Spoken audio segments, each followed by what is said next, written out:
ओम नमो भगवते वासुदेवाय। भगवते वासुदेवाय। ओम नमो भगवते वासुदेवाय।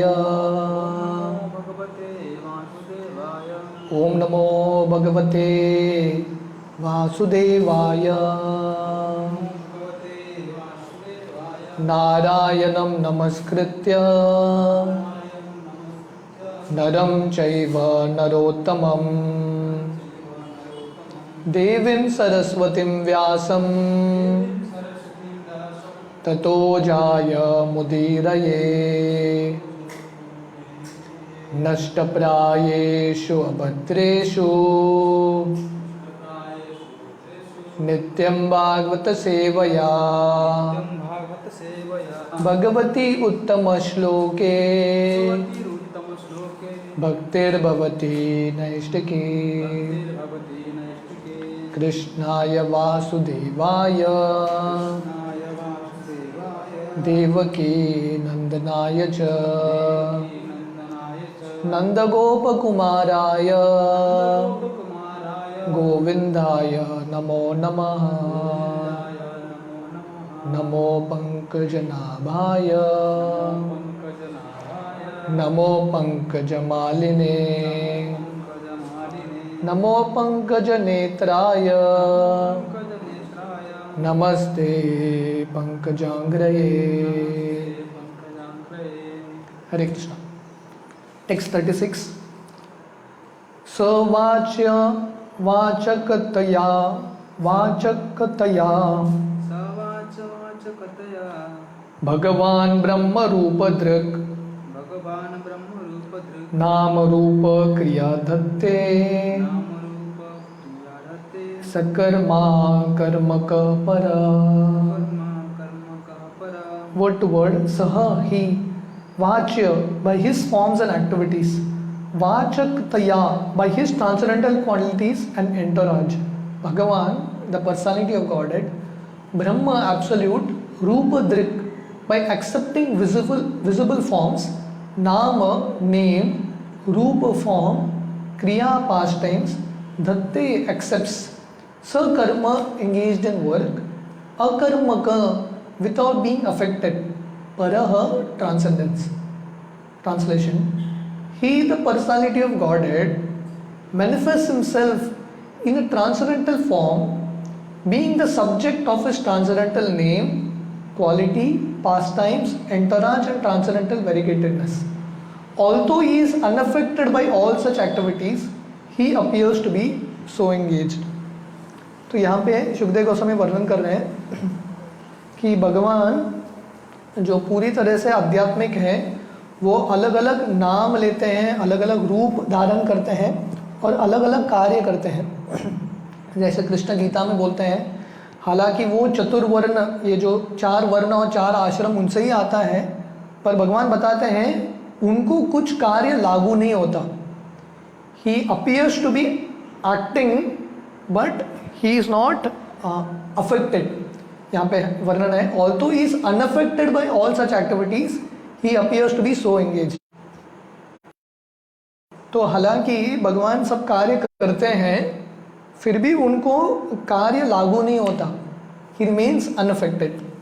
Purport: whenever there is a need of material creation, the transcendental personality of Godhead accepts form in the material world for creation. तो प्रभुपाद यहाँ पे लिख रहे हैं, जब भी समय है, ज़रूरत है इस सृष्टि के निर्माण का, तब वो जो पूर्ण पुरुषोत्तम भगवान हैं इस सृष्टि के निर्माण के लिए, पालन पोषण करने के लिए और संहार के लिए अलग अलग रूप धारण करते हैं। हालांकि भगवान आध्यात्मिक हैं, फिर भी ये भौतिक दुनिया को सृष्टि का निर्माण करने के लिए वो अलग अलग रूप, गुण अवतार धारण करते हैं। जैसे श्रील प्रभुपाद उदाहरण देते हैं, जैसे एक राजा होता है, कभी कभी प्रिजन हाउस में जाता है विजिट करने के लिए, या प्रेसिडेंट, कंट्री इंडिया का जो प्रेसिडेंट है कभी कभी प्रिजन हाउस, कैद खाने में जाता है एक विजिट, उसका जो एनुअल विजिट है वो करने के लिए। पर इसका ये मतलब नहीं कि वो भी कैदी बन गया, क्योंकि प्रिजन हाउस में चला गया, है कि नहीं। एक बार हमारे गौरांग प्रभु उनके लेक्चर में बता रहे थे, तो किसी ने राधा गोपीनाथ मंदिर फ़ोन किया। हमारे मंदिर में एक रिसेप्शन होता है राधा गोपीनाथ मंदिर में, वहाँ फ़ोन करके बाकी जितने भी ब्रह्मचारी से उनको कनेक्ट कराते हैं। रिसेप्शन में फ़ोन किया और बोलने लगे गौरांग प्रभु किधर है। तो रिसेप्शन वाला बोला गौरांग प्रभु जेल गए हैं। तो वो व्यक्ति डर गया, गौरांग प्रभु जेल चले गए। तो बाद में उनको पता चला। तो मैं वर्णन कर रहा था, गौरांग प्रभु एक बार जेल गए थे प्रचार करने के लिए। पर जो भी जेल जाता है इसका ये मतलब नहीं कि वो भी कैदी है कि नहीं। तो वैसे ही भगवान ये सृष्टि का निर्माण करते हैं, पालन पोषण करते हैं, संहार करते हैं, फिर भी ये सृष्टि के परे है। जैसे एक कमल का जो पत्ता है गंदे जल में रहता है, फिर भी गंदगी उसको लागू नहीं होते। तो वैसे ही भगवान ये कार्य कराते हैं अपने शक्तियों के माध्यम से, फिर भी वो अनअफेक्टेड है। One should be intelligent enough to know his activities in truth, not be biased to conclude that he descends to the material world by accepting a form created by material nature। तो इसलिए व्यक्ति को बुद्धिमान होना चाहिए। बुद्धिमान क्यों? क्योंकि भगवान कार्य कर रहे हैं पर उनका कार्य दिव्य है। जन्म कर्म च में दिव्यम। जैसे एक सूरज का उदाहरण आता है, सूरज कहीं पे भी गिरा, सूरज की किरणें वो जगह को शुद्ध करती है। जहाँ पे मलमूत्र गिरा है वो जगह पे भी सूरज की किरणें गिरेगी। सूरज गंदा होगा क्या? सूरज गंदा नहीं होगा। इनफैक्ट वो जगह को, सबसे गंदे जगह को भी वो शुद्ध कर सकता है, उसके पास वो शक्ति है। तो वैसे ही ये सूरज के स्तोत्र कौन है? भगवान श्री कृष्ण। ये सूरज के पास इतना शक्ति है कि वो दूषित नहीं होता, गंदे चीज़ के संपर्क में आने के बावजूद भी। वैसे ही कृष्ण कभी भौतिक दुनिया के जो प्रकृति है, जो गुण हैं, उनको लागू नहीं होते। हमेशा ये 3 गुण के परे हैं। इसलिए मायावादियों का ये गलत फहमी है और ये अपराध करते हैं। उनको लगता है कि भगवान जो परम ब्रह्म है, रूप तब धारण करते हैं कृष्ण का, राम का, मत्स्य का, तो ये सब रूप माया का रूप है। तो इसलिए इन लोगों को मायावादी बोलते हैं। और चैतन्य महाप्रभु ने बताया है मायावादी कृष्ण अपराधी, क्योंकि कृष्ण के रूप को वो माया बताते हैं। Any form accepted from the material nature has its infection for everything done in the material world. तो आपको जानना चाहिए कि भगवान का जो रूप है भौतिक नहीं है, आध्यात्मिक है। इम्पर्सलिस्ट जो जनरल लोग हैं उनका ये दृष्टिकोण रहता है रूप मतलब भौतिक, आध्यात्मिक मतलब कुछ रूप ही नहीं, नो फॉर्म, राइट। पर शास्त्र वर्णन करते हैं भौतिक रूप बंधन का कारण है, 3 गुणों से अधीन है, पर भगवान का रूप है और वो आध्यात्मिक है। A condition soul who accepts a material form for undergoing a certain term of material activities is subjected to the laws of matter। तो भगवान के रूप में और हमारे रूप में फ़र्क है, क्योंकि हम हमारा जो शरीर है वो तय नहीं करते, जो कौन से परिवार में हम जन्म लेने वाले हैं वो तय नहीं करते। ये प्रकृति के नियमों के अनुसार हमको कार्य करना पड़ता है। But here in this verse it is clearly stated that although the forms and activities of the lord appear to be the same as those of the conditioned soul, they are supernatural and impossible for the conditioned soul। तो हालांकि भगवान के जो रूप हैं मनुष्य जैसा ही दिखता है, कृष्ण भी हमारे जैसे दिखते हैं, राम भी हमारे जैसे दिखते हैं, और कभी कभी भगवान का कार्य भी भौतिक ही दिखता है कि नहीं। व्यक्ति घर से टिफिन लेके अपने काम को निकलता है, तो कृष्ण भी रोज सुबह टिफिन लेके गाय चराने के लिए जाते हैं, है कि नहीं। तो हमारे भी दोस्त हैं, कृष्ण के भी दोस्त हैं, हमारा भी घर है, कृष्ण के भी घर है, हमारा भी माता पिता हैं, कृष्ण के भी माता पिता हैं। तो लोग सोचते हैं हम में और भगवान में फ़र्क नहीं है, दोनों एक ही हैं। ये गलत है। हालांकि कार्य दिखता है एक जैसा और भगवान का रूप हमारे जैसा दिखता है, पर हम कभी भगवान नहीं हो सकते। इसलिए भगवान गोवर्धन उठाते हैं ये समझाने के लिए, मेरा रूप तुम्हारा रूप एक जैसा दिख रहा होगा, पर मेरे पास जो शक्ति है आपके पास नहीं है। कल दशहरा है, राम विजयोत्सव, तो भगवान समुद्र में पत्थर को तैराते हैं। संभव है क्या? पत्थर समुद्र में पानी में तैरता है क्या? लॉज ऑफ फिजिक्स जो भी है, पत्थर पानी में कभी तैरता नहीं है। पर भगवान श्री राम मनुष्य के रूप में दिखते हैं पर मनुष्य नहीं है। He has super natural powers, इसलिए उनका इच्छा है तैरना चाहिए, पत्थर तैर गया, पत्थर है कि नहीं। तो इसलिए भगवान दिखते हैं, इसलिए कृष्ण गीता में बोलते हैं जो कम बुद्धिमान के लोग हैं वो मुझे मनुष्य समझते हैं। अवजानन्ति मां मूढ़ा मानुषम तनुमाश्रित। तो भगवान बोलते हैं जो मूढ़ हैं, जब मैं मनुष्य का रूप धारण करता हूँ उनको लगता है मैं साधारण मनुष्य हूँ। पर ये जानना चाहिए, इसलिए यहाँ पे वर्णन है, शुद्धदेव गोस्वामी वर्णन कर रहे हैं, भगवान कार्य कर रहे हैं एक मनुष्य की तरह, साधारण कार्य जैसा दिखेगा पर ये साधारण नहीं है। In the Bhagavad Gita 4.14 the lord says न माम कर्माणि लिप्पन्ति न मे कर्म फले स्पृहा इति माम यो बिजानाति कर्मभिर न सबध्यते। तो इसलिए कृष्ण गीता के चौथावा अध्याय 14वां श्लोक में वर्णन करते हैं न माम कर्माणि लिप्पन्ति न मे कर्मे फले स्पृहा। बताते हैं मैं कुछ कार्य करता नहीं हूँ, क्यों? न मे कर्म फले स्पृहा, क्योंकि मुझे फल का अपेक्षा नहीं है। जनरली व्यक्ति कार्य क्यों करता है? और जितना ज़्यादा कार्य करता है क्योंकि कर्म का फल का अपेक्षा है कि नहीं। जो लोग काम करते हैं 14 घंटा 16 घंटा क्यों करते हैं? काम करने के बाद कर्म का फल मिलेगा। तो जिसको फल की अपेक्षा नहीं है काम क्यों करेगा? तो भगवान बताते हैं मुझे कर्म के फल की अपेक्षा कुछ है ही नहीं, क्योंकि भगवान आत्माराम है, पूरी तरीके से संतुष्ट, स्वयं से संतुष्ट। इसलिए बोलते हैं मुझे कार्य करने की जरूरत नहीं है, फिर भी मैं कार्य करता हूँ लीला के रूप में लोगों को एक उदाहरण देने के लिए। इति माम यो विजानाति कर्मभिर न सबध्यते। ये जो तत्व ज्ञान समझेगा, कौन सा तत्व ज्ञान? ये जो समझेगा कि भगवान कार्य कर रहे हैं हमको उदाहरण प्रस्तुत करने के लिए, नहीं तो भगवान को कार्य करने की जरूरत नहीं है। ये जो भगवान का दिव्यता के बारे में समझेगा, भगवान बताते हैं कर्मभिर न सबध्यते, ऐसा व्यक्ति स्वयं के कर्म बंधन से छुटकारा पाएगा।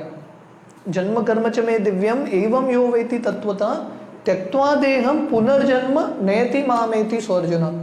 तो कृष्ण गीता में बोलते हैं सिर्फ भगवान के जन्म और कर्म इतना ही समझेंगे कि दिव्य है, ट्रांसेंडेंटल है, इतना समझ के हमको मुक्ति मिलेगा हमारे कर्म से। The Lord is never affected by the activities which he apparently performs by different incarnations and personalities, nor does he have any desire to achieve success by fruit of activities. तो भगवान का जो भी कार्य करते हैं अलग अलग अवतार में, अलग अलग रूप में, भगवान वो कार्यों से अफेक्ट नहीं होते, बंधते नहीं हैं, क्योंकि भगवान का कुछ इच्छा ही नहीं है ये भौतिक दुनिया में कुछ पाने के लिए, है कि नहीं। तो भगवान ये भौतिक दुनिया में क्यों आते हैं? लोगों का उद्धार करने के लिए। जैसे मैं उदाहरण दे रहा था, राजा या प्रेसिडेंट जेल में क्यों जाता है? उसका कुछ लेना देना नहीं है, वहाँ के लोगों का उद्धार करने के लिए जाता है। तो वैसे ही भगवान को ये भौतिक दुनिया क्या देगा भगवान को, है कि नहीं। पर भगवान आते हैं हम सब पे कृपा दिखाने के लिए। The Lord is full by his different potencies of wealth, strength, fame, beauty, knowledge and renunciation, and thus he has no reason for physical exertion like the conditioned soul. तो जो व्यक्ति खाली है, जिसके जिंदगी में कमी है, वो कमी को पूरा करने के लिए काम करता है कि नहीं। He works to fulfill that emptiness. पर भगवान तो पूर्ण है, ओम पूर्णमद पूर्णमिदम, पूरी तरीके से पूर्ण है। धन भी उनका है पूरी मात्रा में, हाँ, लक्ष्मी के स्वामी हैं, लक्ष्मीपति हैं। शक्ति भी है उनको, यश भी है, सुंदरता भी है, ज्ञान भी है, वैराग्य भी है, पूर्ण रूप में षड ऐश्वर्य पूर्ण है। तो भगवान को बद्ध जीव की तरह कार्य करने की क्या जरूरत? Therefore, an intelligent person can distinguish between the transcendental activities of the Lord and the activities of the conditioned soul is also not bound by the reactions of activities. इसलिए कृष्ण गीता में बताते हैं इति माम यो बिजानाति, जो व्यक्ति ये जानता है कि मेरा जो कार्य है बद्ध जीव की तरह कार्य नहीं है। इसलिए भगवान के कार्यों को क्या बोलते हैं? पास टाइम्स, और हमारे कार्यों को क्या बोलते हैं? Time pass. दो वही शब्द है, उल्टा करना पड़ता है कि नहीं? तो हम समय निकाल रहे हैं, पर भगवान आके लीला कर रहे हैं। हमारे कार्यों को लीला नहीं बोलते, भगवान के कार्यों को लीला बोलते हैं। तो ये जो समझेगा कर्म भी न सबध्यते, ऐसा व्यक्ति भी कर्म के बंधन से छुटकारा पाएगा। The lord as Vishnu Brahma and Shiva conducts the 3 modes of material nature. तो यहाँ पे वर्णन है, वही जो पूर्ण पुरुषोत्तम भगवान है अलग अलग अवतार लेते हैं, अलग अलग रूप लेते हैं। पहले पुरुष अवतार के रूप में, बाद में गुण अवतार के रूप में। गुण अवतार क्या है? विष्णु, ब्रह्मा और शिव जी। विष्णु सत्वगुण के देवता हैं, ब्रह्मा जी रजोगुण के और शिव जी तमोगुण के। From Vishnu is born Brahma and from Brahma is born Shiva. तो हम देखते हैं ये आगे जाके भी वर्णन आएगा कैसे सृष्टि का निर्माण होता है, ब्रह्मा जी कैसे एक एक के बाद सृष्टि का निर्माण करते हैं। तो विष्णु से ब्रह्मा आते हैं, विष्णु के नाभि से, राइट। विष्णु कहाँ से आते हैं ये भी हमने देखा। पहले कृष्ण से बलराम जी आते हैं, बलराम जी से चतुर्व्यूह संकर्षण, अनिरुद्ध, प्रद्युम्न, वसुदेव। संकर्षण से सेकेंडरी क्वाड्रुपल इनकारनेशन, दूसरा वसुदेव, संकर्षण, प्रद्युम्न, अनिरुद्ध। वो संकर्षण से कारणोदक्षाई विष्णु आते हैं, और कारणोदक्षाई के रोम के हर एक छेद से ब्रह्मांड आते हैं, और हर एक ब्रह्मांड में गर्भोदक्षाई विष्णु हैं। गर्भोदक्षाई विष्णु के नाभि से ब्रह्मा जी आते हैं, और ब्रह्मा जी से शिव जी आते हैं। Sometimes Brahma is a separated part of Vishnu and sometimes Brahma is Vishnu himself. तो कभी कभी ब्रह्मा, मोस्टली जो जीव है, ब्रह्मा जी जीवात्मा होते हैं, जिसने बहुत सारा भक्ति किया है उसको ब्रह्मा जी का पदवी मिलता है। पर कभी कभी जब जीवात्मा वो पोजीशन ऑक्यूपाई करने के लिए नहीं होता, वो पोर्टफोलियो के लिए, विष्णु स्वयं ब्रह्मा बनते हैं। Thus Brahma creates the different species of life all over the universe, which means that the Lord creates the whole manifestation either by himself or through the agency of his authorized deputies. तो यहाँ से ये श्लोक से है विसर्ग का वर्णन है। तो अब तक हमने देखा कि सर्ग का वर्णन, जहाँ पे विष्णु से ये विराट रूप आता है और ये पंच महाभूत, ये बेसिक द्रव्य एलिमेंट्स का वर्णन जन्म होता है, सृष्टि होता है। अभी से ब्रह्मा जी का कार्य, ये एलिमेंट्स लेके ब्रह्मा जी इंजीनियर के रूप में ये बिल्डिंग 14 लोकों की रचना करते हैं, अलग अलग रूप की रचना करते हैं। तो अल्टीमेटली करने वाला कौन है? विष्णु ही है। जैसा प्रभुपाद यहाँ पे लिख रहे हैं, कभी स्वयं करते हैं, कभी ब्रह्मा जी के माध्यम से करते हैं, पर करने वाला वही है। तो आगे से कैसे एक एक करके अलग अलग योनि का निर्माण होता है शुकदेव गोस्वामी समझाते हैं। Text 37 to 40। प्रजापतिन मनुन देवान ऋषिन पितृगणान पृथक सिद्ध चारण गंधर्वान विद्याधारा सुरा गुह्यकान किन्नरा अप्सरो नागान सर्पान किं पुरुषान नरान मात्र रक्षा पिशाचंश्च प्रेतभूत विनायकान कुष्मादान दोन्मदामादवेतलान यातु दानान गृहानपि खगान मृगान पशून वृक्षान गिरिन नृप सरिसृपान द्विविधास चतुर्विधास ये अन्ये जलस्थल नभौकशा कुशला कुशला मिश्रा कर्माणाम गतयस्त्वयिमाम। सो ये वर्ड टू वर्ड नहीं पढ़ेंगे, बहुत लंबा हो जाएगा। Will go to the translation. O king, know from me that all living entities are created by the Supreme Lord according to their past deeds. तो यहाँ पे सुखदेव गोस्वामी वर्णन कर रहे हैं कर्माणाम गतयस्तो इमा कि जो सृष्टि विसर्ग का निर्माण है कैसा होता है, अलग अलग जीव अपने कर्म के अनुसार उनको अलग अलग शरीर मिलता है, डिफरेंट बॉडीज। तो ये अलग अलग शरीर क्या है? This includes Brahma and his sons like Daksha and periodical heads like Vaivasvata Manu. तो ये अलग अलग शरीर हैं, और ये अलग अलग शरीर किसको मिलता है? हर एक जीवात्मा को अपने कार्य अनुसार। तो कोई ब्रह्मा बनता है, कोई ब्रह्मा के पुत्र बनते हैं Daksha, and periodical heads like Vaivasvata Manu, और कोई मनु बनता है। तो हम देखते हैं ब्रह्मा जी के एक दिन में 14 मनु होते हैं। हाँ, so it's divided 71 yugas, 71 yuga cycle, जो सत्य त्रेता द्वापर कली का एक युगा साइकिल होता है, ऐसा 71 युगा साइकिल एक कल्प होता है, और एक कल्प में एक मनु होते हैं। So periodical heads and demigods like Indra, या कोई इंद्र बनता है, चंद्र, वरुण, देवता। Great sages like Bhrigu, Vyasa and Vashishtha, तो कोई ऋषि बनते हैं, Bhrigu, Vyasa, Vashishtha. The inhabitants of Pitriloka, कोई पितृलोक में जन्म लेते हैं।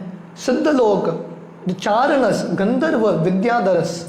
तो हमको एक धारणा रहता है देवता मतलब डेमिगॉड्स, पर देवता के भी अलग अलग कैटेगरी हैं, उपदेवता, डिफरेंट डिफरेंट कैटेगरीज।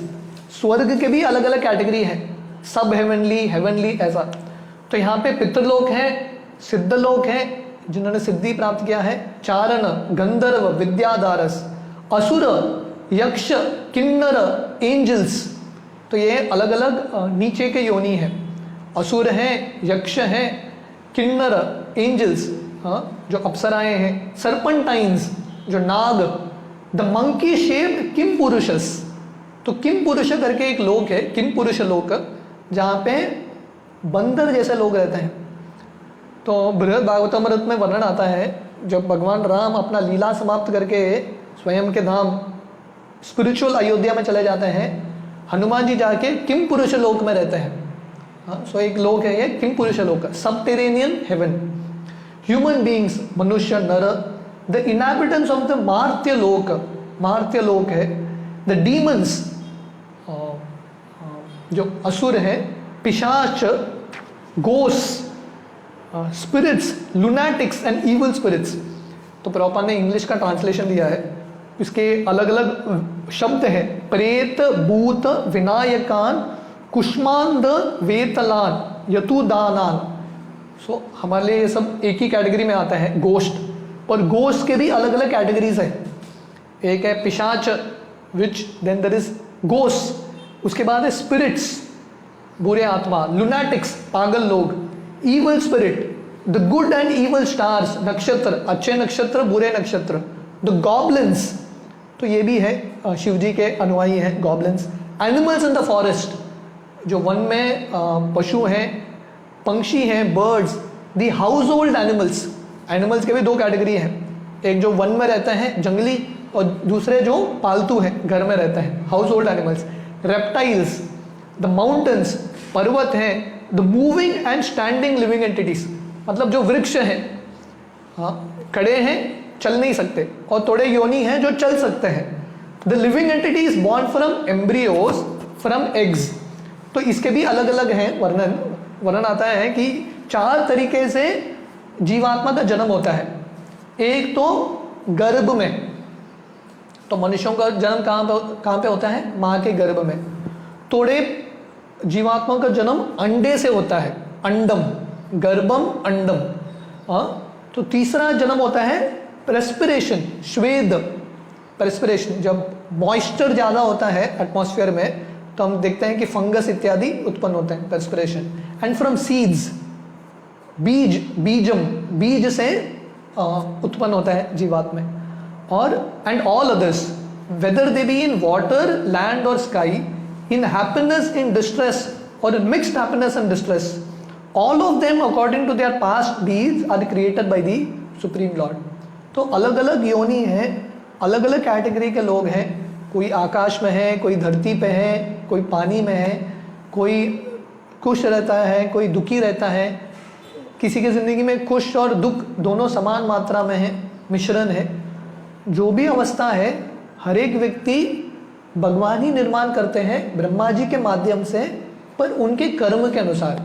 तो ये पूरा कैटेगरी है 84 लाख योनि, अपने कर्म के अनुसार हमको अलग अलग शरीर मिलता है। Purport: The varieties of living entities are mentioned in this list, and with no exception, from the topmost planet down to the lowest planet in the universe, all of them in different species of life are created by the Almighty Father Vishnu. तो इतने category हैं जीवात्माओं के, इतना बड़ा list है। सबसे ऊंचे लोक से, ब्रह्मलोक से लेके सबसे जो नीचे का लोक है पाताल लोक तक, जितने भी योनि हैं वो सबको भगवान विष्णु ही बनाते हैं उनकी कृपा से। Therefore, no one is independent of the Supreme Personality of Godhead. इसलिए कोई भी स्वतंत्र नहीं है। तो हमने देखा श्रील प्रभुपाद ने ये पॉइंट ऑलमोस्ट प्रैक्टिकली हर एक परपॉट में, हर एक सेकेंड परपॉट में प्रभुपाद ने बताया है कि हम स्वतंत्र नहीं हैं, हम भगवान पे निर्भर है। ये शरीर को प्राप्त करने के लिए और शरीर के साथ कार्य करने के लिए और हर एक अंग के शक्ति के लिए भी भगवान पे ही निर्भर है। In the Bhagavad Gita 14.4, the Lord therefore claims all the living entities as his offspring in the following verse. इसलिए भगवान गीता में बोलते हैं, सर्वयोनिषु कौन्तेय मूर्तय संभवन्ति तासाम ब्रह्म महद योनिर अहम बीज प्रद पिता।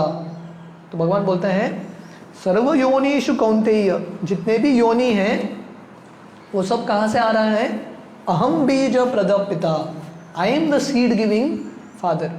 हालांकि ब्रह्मा जी सृष्टि का निर्माण कर रहे हैं, पर ये सृष्टि का निर्माण शुरुआत होता है भगवान श्री कृष्ण से।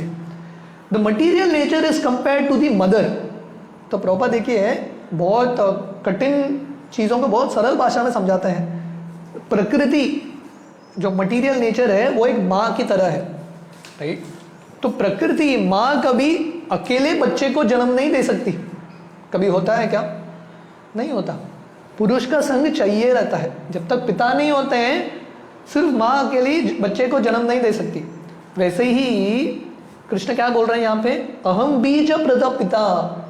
ये भौतिक प्रकृति शक्ति है, माँ है, पर इसको बीज देने वाला पिता मैं हूँ। I am the almighty father. Although every living being is seen to come out of the mother's body, it is still a fact that the mother is not the ultimate cause of such a birth. तो लोगों को क्या दिखता है? माँ जन्म दे रही है, वो लोग दिख रहे हैं, राइट? बच्चे का जन्म कौन दे रहा है? माँ दे रही है। पर बुद्धिमान व्यक्ति को पता है माँ कारण नहीं है बच्चे का। जब तक पुरुष का संग नहीं होगा, पिता का संग नहीं होगा, माँ स्वतंत्र रूप से जन्म नहीं दे सकती। तो वैसे ही प्रकृति बिना भगवान के संपर्क के सृष्टि का निर्माण हो ही नहीं सकता। इसलिए भागवतम वर्णन करता है स ऐक्षत। जब भगवान प्रकृति को दृष्टि डालते हैं तब जीवात्मा प्रवेश करते हैं और सृष्टि में कार्य शुरू होता है। जैसा पुरुष से वीर्य आके माँ के गर्भ में प्रवेश करता है, बाद में कार्य शुरू होता है। The father is the ultimate cause of birth. तो अल्टीमेट कॉज कौन है? इमीडिएट कॉज माँ है, पर अल्टीमेट कॉज पिता है। तो ऐसे प्रकृति बच्चे का जन्म दे रही है, ऐसा लग रहा है प्रकृति सब कुछ कर रही है, पर प्रकृति को चलाने वाले कृष्ण है। मैया दक्षेण प्रकृति, कृष्ण की अध्यक्षता में प्रकृति चलती है। Without the father seed no mother can give birth to a child. Therefore the living beings in different varieties of forms and positions within the innumerable universes are born from the seed of the Almighty Father, the personality of Godhead, and only to the man with a poor fund of knowledge they may appear to be born of material nature. तो जैसे बिना पिता के माँ जन्म नहीं दे सकती, वैसे ही ये जो प्रकृति है 84 लाख योनि का जन्म करती है, उत्पन्न करती है, पर भगवान श्री कृष्ण के बीज के बिना, अहम बीज प्रद पिता, उनके जो सीड हैं बीज के बिना प्रकृति कार्य कर नहीं सकती। जो कम बुद्धिमान के लोग हैं प्रकृति ही देखते हैं, प्रकृति का आराधना करते हैं, nature is everything, that's good. पर जो बुद्धिमान व्यक्ति है वो जानता है कि नेचर को कंट्रोल करने वाले श्री कृष्ण है। Being under the material nature of the Supreme Lord, all living entities, beginning from Brahma to an insignificant ant, are manifested in different bodies according to their past deeds. तो ब्रह्म संहिता में ये श्लोक आता है, यस्त्विंद्र गोपम अतवेंद्र हो सकर्मा बंदान रूप फलभाजन मातनोति कर्माणि निर्दहति किंतु च भक्ति भाजाम गोविंदमादि पुरुषम तमहम भजामि। इंद्रगोप से लेके इंद्रा तक, इंद्रगोप एक इंसेक्ट होता है, इंद्रगोप करके एक इंसेक्ट है, वो इंसेक्ट से लेके इंद्रा तक हर एक व्यक्ति कर्म के अनुसार ही अपना कार्य चला रहा है। कंट्रोल करने वाले कर्म है। किसी को कर्म मिलता है इंद्र का शरीर, किसी को कर्म मिलता है इंद्रगोप का शरीर, पर ये सबको कंट्रोल करने वाले कौन है? गोविंदम आदि पुरुषम तमहम भजामि। तो इसके आगे का जो तात्पर्य है हम कल सुबह कंटिन्यू करेंगे। हरे कृष्णा।